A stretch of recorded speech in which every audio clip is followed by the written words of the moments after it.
hanging out with 49ers superstar George Kittle, joining us on behalf of Little Caesars. We will get to some pizza. Yeah, I like the shirt, man. That's some fashion-forward work by that. Thank you. It's good. I get to wear a comfy, nice graphic tee, and everyone else is out here in polos and stuff like that. I like that you're sending the message, though. Like, I enjoy myself. We'll talk about perfect Just cheese. like pizza. Oh, God, yeah. We'll talk about perfect pizza toppings in a second. First, we're going to play a game. What's in the tarot cards? I'll lay 3 down, face down. You decide which one you want me to flip over. There's a question that corresponds with it, so we'll go 1, 2, 3. They've been shuffled and everything. Which one do you want? I want 3. He wants the third card on the far right, which is the Tower. And the Tower is about chaos and uncertainty. Oh, we get to start with a non-NFL question. WrestleMania 41. Woo! Cena, is it for Cena? You in on this? Where are you?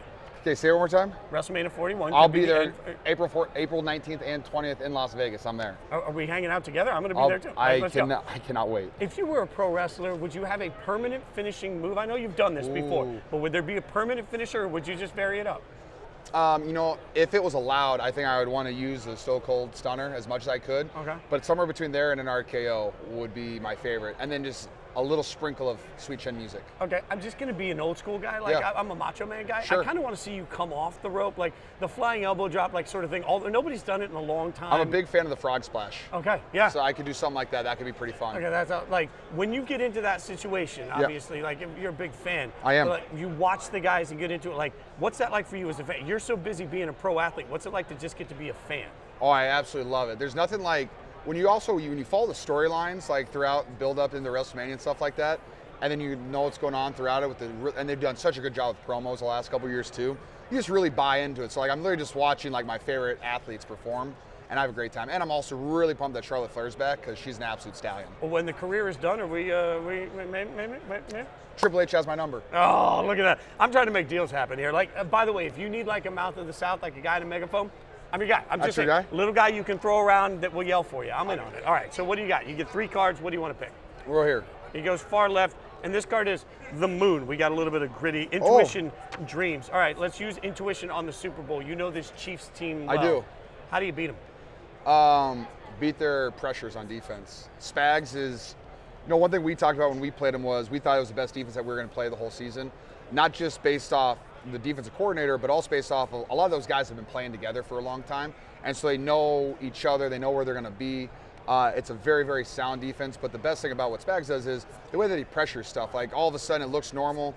It looks like, hey, you have pressure from the left, and all of a sudden 2 extra guys coming from the right, and the whole left side of the D-line just bails into like a spot drop coverage. And so there's just so many things that they do creatively, but they're so good at it because they've been doing it for so long. So like if you can beat that pressure and you can catch them in it and you can get the ball to your hot routes, I think that's a success for the Eagles. Do you think they can do that or will do that?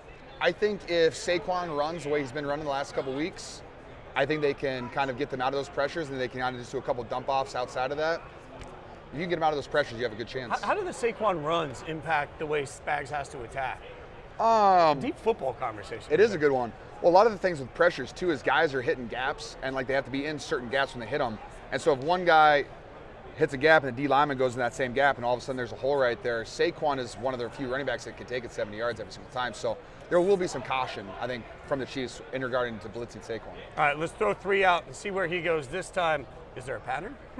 He goes far right with this one, comes back. The Sun. All right. That's Tom Brady. It's a dashingly good-looking Tom Brady on it, but it's about. He looks like the dude from Teletubbies, the Sun. Oh, wow. I'm not going to say that about Brady. You guys make your own decision on that one.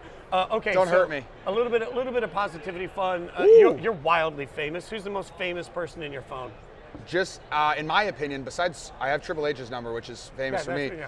I just met Ken Griffey Jr. in Nashville, Tennessee, and I got his number, and that was like one of the coolest things that's ever happened to me. Nashville has come up a few times. I lived there for a long time. Oh, I love it. We were talking to Trey McBride earlier about, Tight End U in Nashville. And I told Trey, like, hey, when you throw a party that Nashville actually freaks out about, that's how you know it's a good party. But also, if I'm just being honest, Trey was asked this or that, which tight end's better, and he might have taken Kelce over you. Anything you want to say to Trey? No, it's all right, Trey. He got hit a lot this year. Oh, God, that's amazing. I got nothing. Trey told me to say hi. I said, instead, I'm going to tell him that you picked Kelce. So, that's okay. I'm trying to create beef, although I shouldn't. I want to get an invite to Tight End U next year. All right, you don't get one. Oh, come on. Like, we just started. All right, go left. Strength. All right, strength is where he's got it. Courage. That's funny. Bravery. What's tougher, the Super Bowl hangover or an actual hangover? Ooh. Super Bowl hangover, definitely. That lasts longer than 24 hours, I would say. We talked at the beginning of the year. I'm going to be deep again. We talked at the beginning of the year, like, when do you get over it? How do you get over it? How do you process it? Do you feel like it was something that was on your mind at all this season? During the season, no, I'm good. I think it's like something you think about a lot for probably a month. Maybe, I mean, some guys are more than that.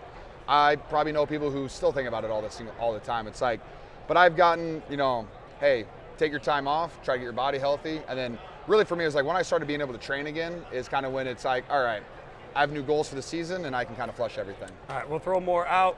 Got 3 cards. Where's he going with this one? He goes far right again. He's also doing a great job of moving the cards to me. Nobody else has done that. The Magician. And this is about power and skill.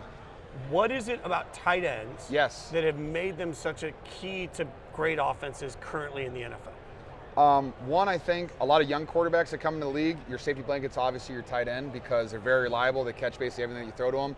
And they're also the closest to you, so it's like the least dangerous throw. Also, we always do what we're supposed to do, which is a good thing. So I think that's one thing. But I would also say, I think like this is like the last couple of years, like you can name almost every tight end like throughout the league on every single team. Like the popularity of the tight ends improving. People know all the tight ends. Tight ends being more involved with the offense. There are a ton of guys this year over like 600 yards, and I know like 6-7 years ago you had like 4 guys over 500 every single year, and now you have a ton. So it's kind of fun to see the tight end position grow and get more targets. Who's the guy that you look at now? Like I know there's a bunch of them, you're all friends. But when you're sitting down and you're like, man, I just want to watch greatness from somebody, who stands out to you that you find the most inspiration from watching? Currently, I mean, like everything that Travis does is phenomenal. And what I was blown away was that everyone's like, oh, Travis is having a down year, he's not doing well. He finished with over 90 catches and like 850 yards. Sure, like maybe like the yards per catch weren't there, but like 90 catches is 90 catches. I don't care what you did. I had 65 something. Like he had 90 catches. He had a great season. He had his touchdowns. Like he's making the plays that he needs to make. So like I love watching Travis. I just like watching how he runs routes and hey, he has a basic on this route, but he's going to run a 6-yard out instead because that's where the zone's telling him where to go sit. So watching him do stuff is really fun. Besides Travis, I'm a huge fan of Dallas Goedert. I really am. And like the only reason Dallas has not been like a national name to everybody right now is because he broke his arm last year and they had a weird hammy thing I think this year. So it's like he's a phenomenal football player, and like I think he's going to have a ton of great plays in the Super Bowl. All right, we're going to have a ton of great pizza. Pizza. Tell everybody what you're doing with Little Caesars. We're Pizza and the Pizza. And so this is Little Caesars. You can actually eat these too. They're phenomenal. Oh my God. These are crazy puffs. Amazing. Oh, this is the new one with bacon. If you want to try that. I mean, I'm on a fitness journey, and I'm about to break it for this. Cheers. Look at cheers. I know. Oh my God. This is delightful, like a little pizza bite. So yeah, so it's crazy because I'd never had one of these until I was a pizza athlete, and they're still so good. They sponsored my 49ers Halloween party this year, and they had like 20 of these boxes, and they were all gone within 42 seconds. Are these going to be at Tight End U this year? I hope Nashville? so. Like, did I work my way back into the invite? Come on. If you got to ask the pizza people. Well, I mean, I was going to go with you as you're like No. one. No. My wife's my +1. Well, okay, well, you get an extra. You run the thing. You get +2. Like you could be Greg Olson's +1. All right, I'll work on that. One step at a time, man. What, you want me to put it back in the box? No, you can have it. I'm going to give you the box. He's giving me the box. I'm taking this box. He's taking the other box. This is amazing. Thanks for hanging out with me, brother. Thanks, man.